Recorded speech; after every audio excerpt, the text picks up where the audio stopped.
Bonjour à tous, infiniment heureux de vous retrouver pour partager avec vous le chitat du jour et celui de Shabbat aujourd'hui.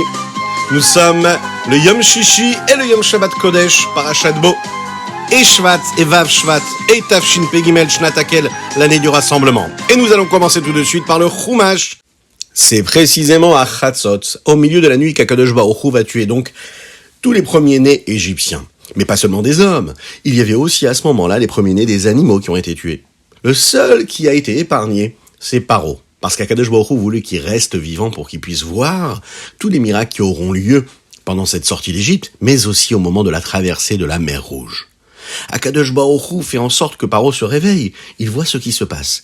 Il va dans les maisons des Égyptiens, il voit que tous les premiers-nés sont morts. Dans chaque maison, il y avait au moins une personne qui avait été tuée.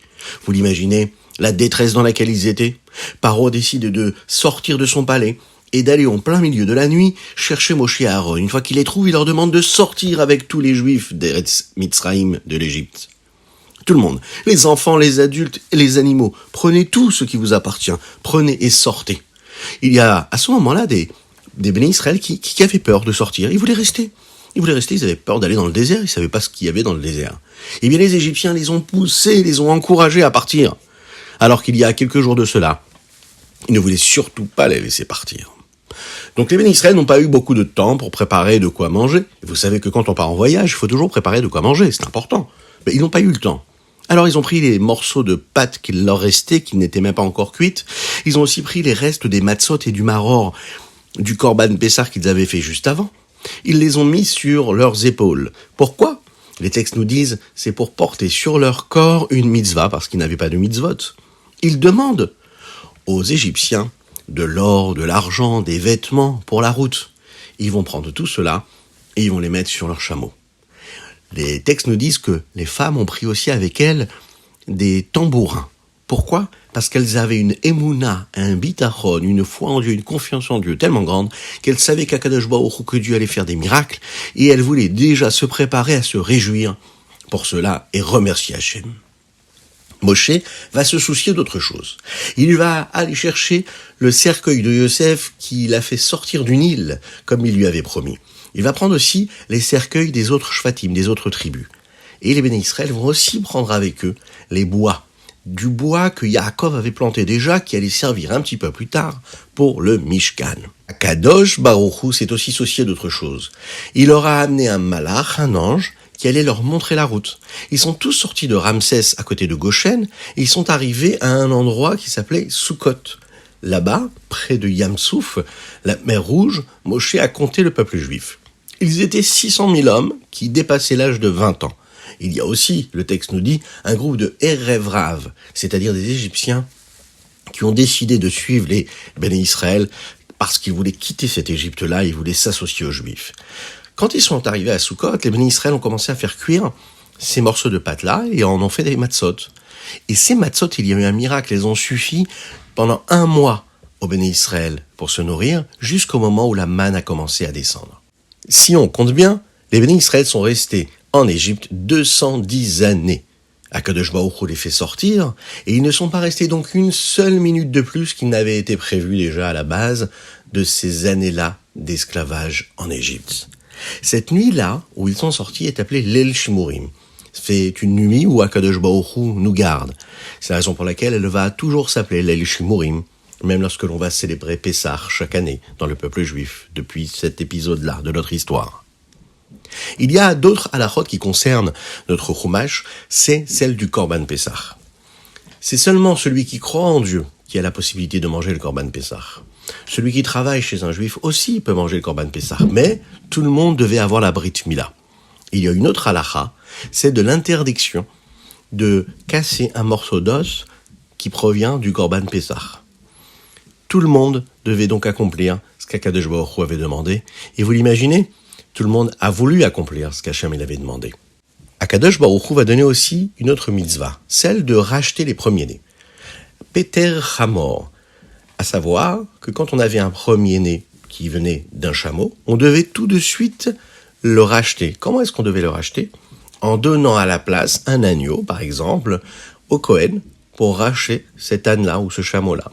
Un petit peu plus tard, les bénis Israël vont construire le Beth Amikdash, eux aussi auront la mitzvah de racheter leur enfant. Par exemple, le Pidyon Haben, de payer au Kohen 5 pièces d'argent afin de racheter le premier-né que nous avons.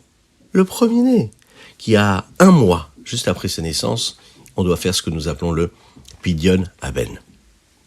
Moshe parle aux bénis Israël, il leur parle aussi, vous savez, de ce qui va être notre fête que nous célébrons chaque année, le Yom Tov de Pessah.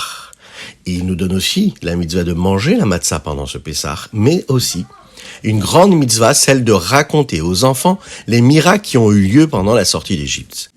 Moshe va également demander aux bénis Israël d'écrire sur les téphilines ce qui s'est passé pendant la libération, la délivrance d'Égypte. Les parachiotes du Chumash qui sont écrits sur le parchemin des téphilines ont été écrits précisément pour que se souviennent ce qui s'est passé. Tous les jours, la sortie d'Égypte, c'est ce qui doit nous accompagner, chacune et chacun d'entre nous.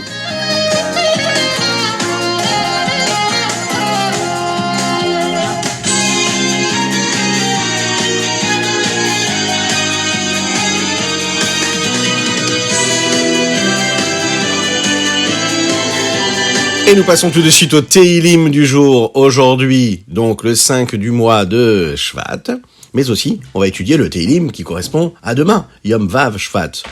Dans le dernier chapitre des Teilim du jour, David Amelech dit comme ça, Sur merav ha'asetov, bakesh shalom verodefeu. Éloignez-vous du mal et faites le bien. Et faites toujours attention de faire résider la paix autour de vous. Le Baal Shem Tov nous explique que dans chaque élément matériel, dans le monde dans lequel nous vivons, il y a une partie qui est bonne, une partie qui est mauvaise. La matérialité telle qu'elle est, lorsque l'on ne l'utilise pas pour de la sainteté, pour de la Gdusha, elle est donc mauvaise. Le bien, c'est la vitalité que Dieu nous a donnée et qui nous permet de trouver dans cette matérialité de la force pour faire quelque chose de positif. Et c'est ce que nous dit le Baal Shem Tov ici sur ce verset. Quelle est l'approche convenable qu'un homme doit avoir par rapport à la matérialité, par rapport à ce que le monde nous offre ? Un homme qui utilise la matérialité doit l'utiliser de façon assourmera. Il ne doit pas choisir le profit et le plaisir que les choses matérielles peuvent lui offrir. Il doit chercher ce que ça peut lui donner comme vitalité pour faire le bien, pour construire quelque chose de positif. Lorsque cette approche-là est convenable, parce qu'on utilise toujours ce qu'il faut pour Akadosh Baruch Hu et non pas pour l'égoïsme que cela peut nous apporter, alors à ce moment-là, on est sûr d'accomplir la volonté d'Akadosh Baruch Hu.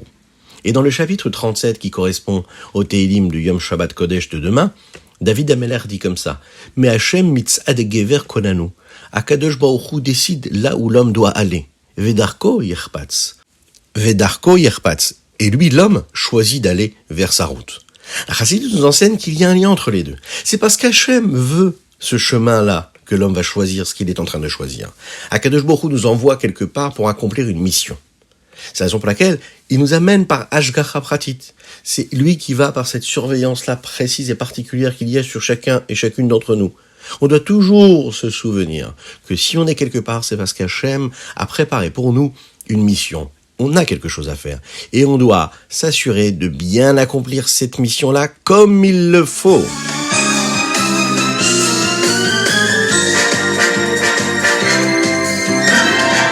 Et nous passons tout de suite au Tanya du jour. Le Admor HaZaken ici, dans le Perek Raf. Le 20e Perek de l'Ikutei Amarim, que nous étudions aujourd'hui, nous enseigne que nous pouvons utiliser la force et la puissance qu'il y a dans l'âme de chacune et chacun d'entre nous pour battre et maîtriser l'âme animale à chaque moment. La Nefesh Abamit, elle, l'âme animale, elle peut nous pousser à faire des avérotes. Et pour cela, il y a un vent de folie, un esprit de folie qui vient s'emparer de nous et qui nous fait faire des choses qu'on ne doit pas faire. Cet esprit de folie, il est en train de faire croire à l'âme qu'elle peut faire ce qu'elle est en train de faire, que c'est pas une trop grande avéra. L'âme animale, elle peut par exemple nous soumettre des pensées qui sont complètement erronées, qui ne sont pas vraies. Et la seule chose qu'il faut faire pour ne jamais tomber dans ce vent de folie-là, c'est de se rappeler qu'on ne veut pas être séparé d'Hachem.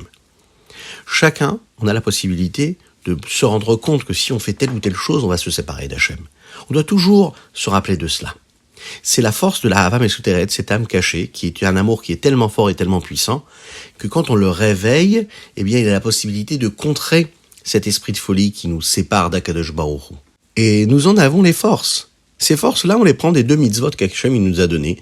Ces 2 mitzvot-là correspondent aux 2 premières paroles des 10 paroles, les Aseret Adiberot. Les Mefarshim nous expliquent que ces 2 premières paroles correspondent en fait à toutes les autres mitzvot qui viendront juste après. Anochi Hashem Elokecha, c'est la première mitzvah positive. Elle correspond aux 248 mitzvot positives, mitzvot hachées. Et puis le deuxième, c'est Lo hi elecha elokim acherim, tu n'auras pas d'autres dieux.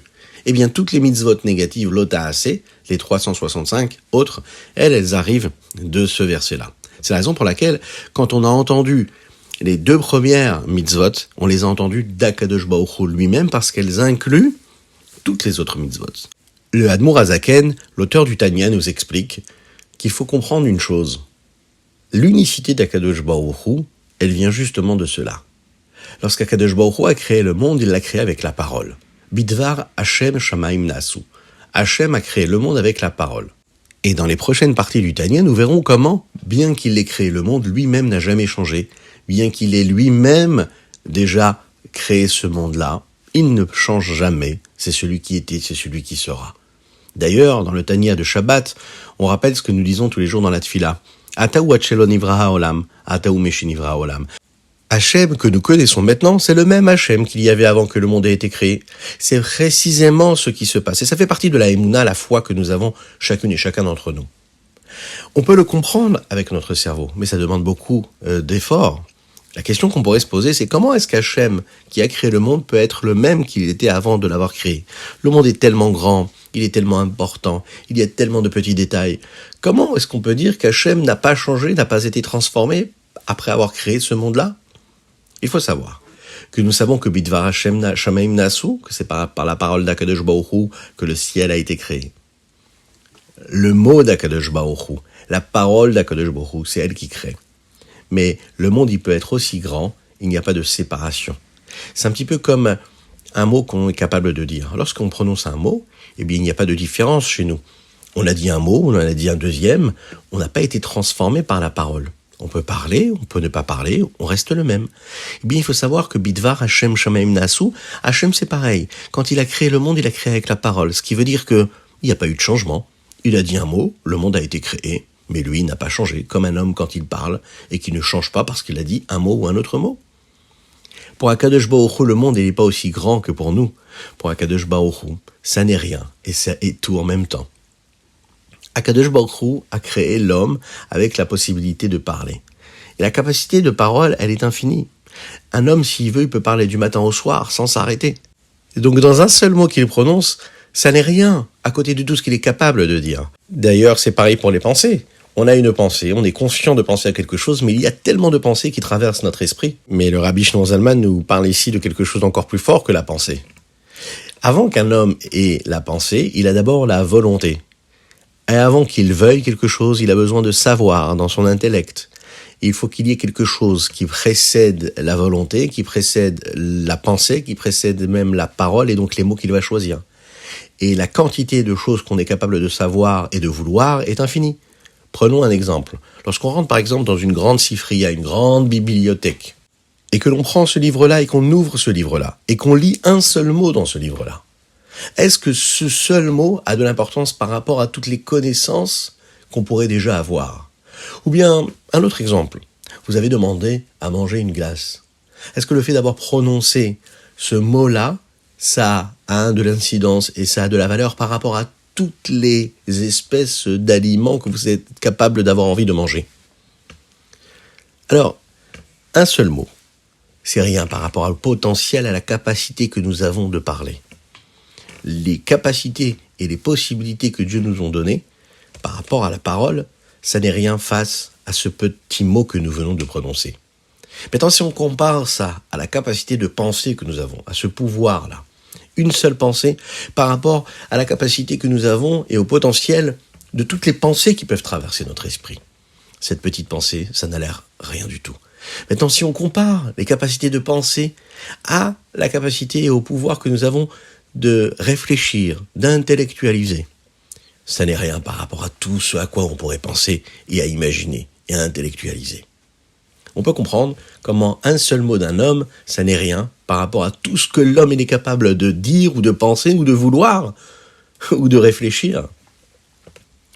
Eh bien, on peut comprendre que le mot d'Akadosh Baruch Hu, c'est pareil. Un seul mot d'Hachem, c'est avec ça qu'il a créé le monde. On peut donc bien saisir comment, à travers un mot, à travers une parole, Dieu n'a pas changé. C'est ce qu'on verra dans notre prochaine partie du Tanya. C'est que, bien que chez l'homme, la parole se sépare de lui, lorsque l'on parle, la parole s'en va, le monde, lui, ne se sépare jamais d'Akadosh Baruch Hu, et il est toujours attaché à Dieu.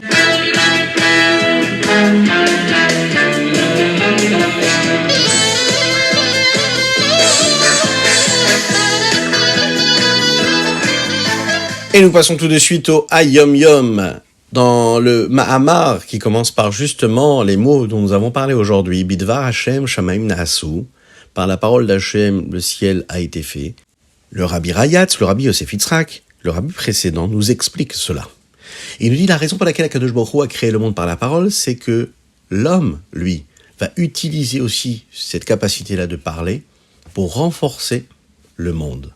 Le monde qui, lui, a été créé par la parole. On doit utiliser la parole comme Dieu l'a utilisée. Dans la deuxième partie du Mahamar, le Rabbi Yosef Yitzhak nous rappelle ce qui se passe lorsque l'âme termine sa mission ici-bas sur Terre. Si par exemple on a perdu du temps pour des bêtises, pour des choses qui n'ont pas de valeur, eh bien la Neshama, l'âme, a besoin d'être nettoyée. Et pour se purifier, elle va vivre ce que nous appelons le Chibut Hakever et le Kaf Hakela. Le Hayom Yom d'aujourd'hui, ce sont les dernières lignes du Mahamar. Un homme doit dire beaucoup de mots de Torah, tout le temps. Il faut dire des Tehillim, il faut dire des Mishnayot, Baal Peh, réciter des Mishnayot, partout où on va, et en tout moment. C'est de cette façon-là qu'on renforce le monde, puisque c'est Dieu qui a créé le monde, et lorsqu'on dit des paroles de Torah, eh bien de cette façon-là, on se sauve quelque part de cette nécessité-là de purification si particulière qu'il y a à travers le Chibut Hakever et le Kaf Hakela. Cette purification-là, on peut la créer grâce à tous ces mots qu'on prononce pour Akadosh Baruch Hu, des mots de Torah, partout, tout le temps. Et dans le Hayom Yom de ce Shabbat Kodesh Vav Shvat, on va parler du Ruach HaKodesh, de cet Esprit Saint. Le Rabbi de Lubavitch nous explique que quand une personne a un Esprit Saint, c'est à dire qu'un homme comprend les secrets de la Torah.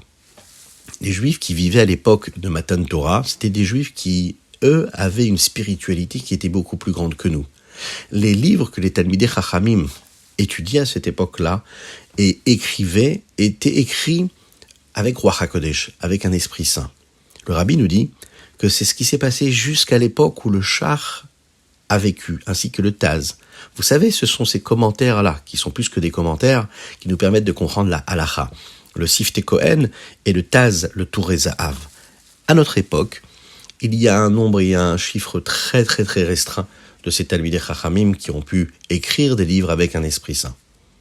Alors, comment est-ce qu'on peut savoir si ces livres ont été écrits avec un Esprit Saint, avec le Ruach HaKodesh? Un jour, c'était juste avant que le Rabbi devienne Rabbi.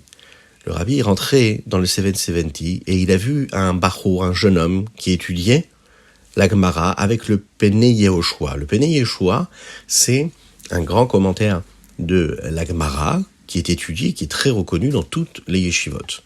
Et le Rabbi a dit à ce jeune homme-là, à ce Bachour, est-ce que tu sais que le Penei Yehoshua qui a vécu après le Siftei Kohen, le Touré Zahav, le Shach et le Taz, lui a écrit d'autres livres à part le Penei Yehoshua.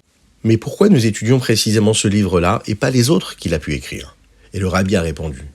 Parce qu'en fait, il faut savoir que chaque juif, tous ensemble, on a un aperçu de Ruach HaKodesh, d'Esprit Saint. Et lorsqu'on voit un livre qui a été écrit avec Ruach HaKodesh, avec un Esprit Saint véritable, on le ressent. Quand tout le monde choisit d'étudier un séfer en particulier, c'est qu'il y a un signe que ce livre-là a été écrit avec des forces particulières.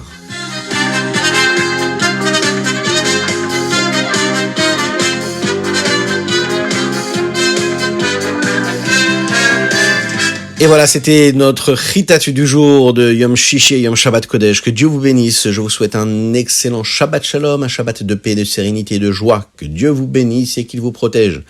Qu'il vous inonde de bonté, de grâce et de miséricorde et de joie véritable avec la venue de Mashiach très très très bientôt.